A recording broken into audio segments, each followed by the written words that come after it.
Good morning dear students of class 10th।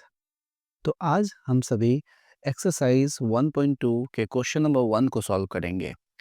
और question number 1 है हमारा, prove that root 5 is irrational. ठीक है, हमें प्रूव करना है कि रूट 5 एक इरेशनल नंबर है। ठीक है, हम इसे कैसे प्रूव करेंगे? तो प्रूफ करने का जो मेथड होगा हमारा वो होगा कॉन्ट्रडिक्शन मेथड, जिसमें हम लोग एज्यूम करेंगे कि रूट 5 हमारा एक रैशनल नंबर है। अगर हमने ये माना कि रूट 5 एक रैशनल नंबर है और हम उसे रैशनल नंबर प्रूव करने में फेल हो गए, तो हम कह सकते हैं कि रूट 5 हमारा इरेशनल नंबर है। तो चलिए देखते हैं रूट 5 को इरेशनल हम लोग कैसे दिखा सकते हैं। तो सबसे पहले हमें एज्यूम करना होगा। ठीक है, तो लिखेंगे let us assume that root 5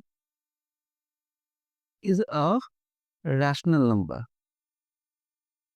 ठीक है, सबसे पहले हम एज्यूम कर लेंगे कि जो हमारा रूट 5 है वो एक रैशनल नंबर है। जैसे ही हमने इसे रैशनल नंबर कहा, तो हम रूट 5 को रूट 5 को ठीक है a अपॉन बी के फॉर्म में लिख सकते हैं, जहाँ पे a और b दोनों ही इंटीजर्स होंगे। साथ ही साथ b हमारा 0 नहीं होना चाहिए।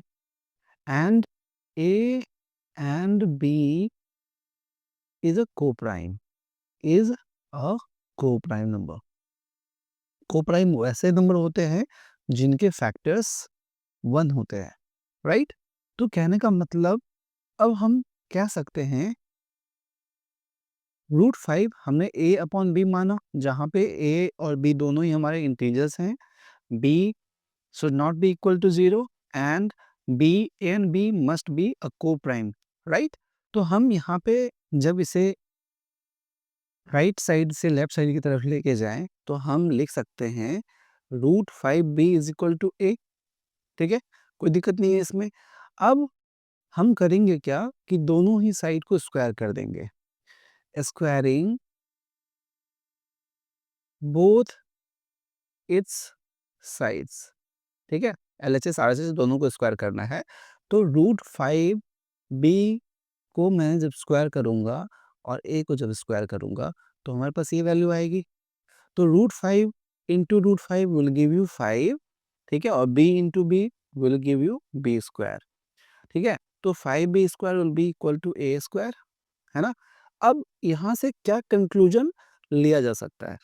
कंक्लूजन हम ले सकते हैं कि a स्क्वायर 5 से डिविजिबल है। मीन्स a स्क्वायर के जो फैक्टर्स हैं वो 5 भी है और b स्क्वायर भी है। तो हम लिख सकते हैं therefore there therefore a square is divisible by 5। जब हमारा a स्क्वायर 5 से डिविजिबल है, तो हम कह सकते हैं, ठीक है, तो हम कह सकते हैं कि a is also divisible by 5। a is also divisible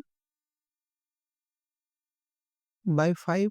ठीक है, अगर हमारा a स्क्वायर 5 से डिविजिबल है, तो हमारा a भी 5 से डिविजिबल होगा, राइट? तो अब इसके आगे देखते हैं।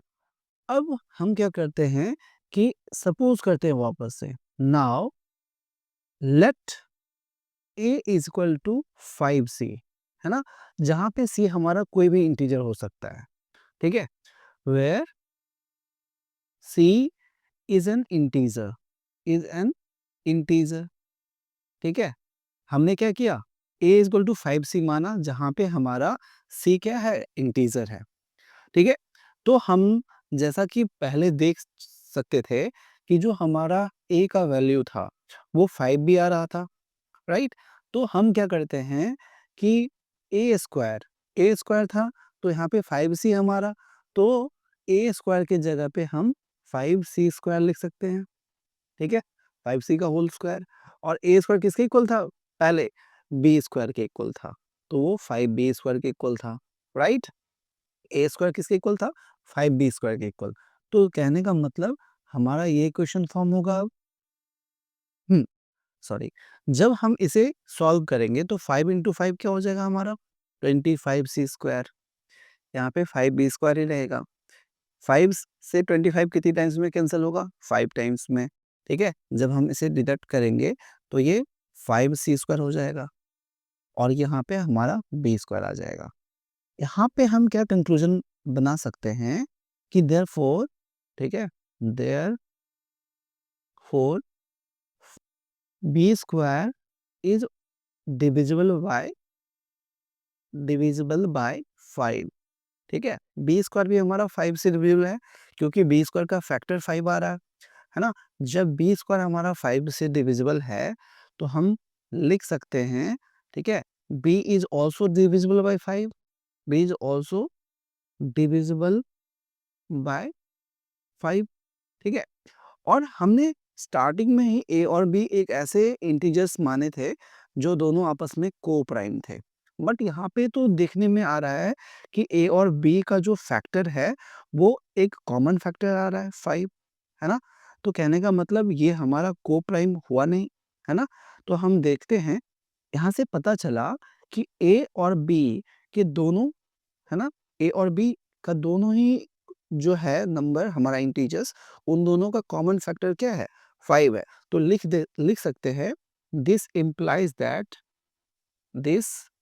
implies that a and b have 5 as a common factor, 5 as a common factor।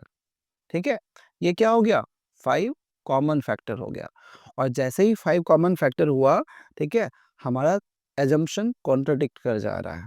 This contradict the fact, ठीक है, लिखेंगे this contradict the fact that a and b are co-prime, that a and b are co-prime।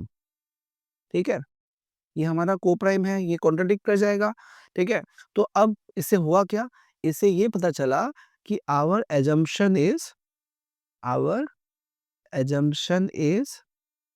Wrong.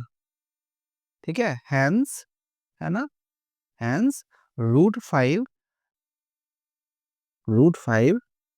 Is irrational, irrational. ठीक है, irrational. और यही हमारा part 1 का answer हो जाएगा, क्वेश्चन नंबर 1 का आंसर हो जाएगा। आशा करता हूँ आपको हमारी यह वीडियो समझ में आ गई होंगी। सेकेंड क्वेश्चन के लिए आप हमारे नेक्स्ट वीडियोस को देख सकते हैं जो कि प्लेलिस्ट में डाल दिए गए हैं। थैंक यू, जय हिंद।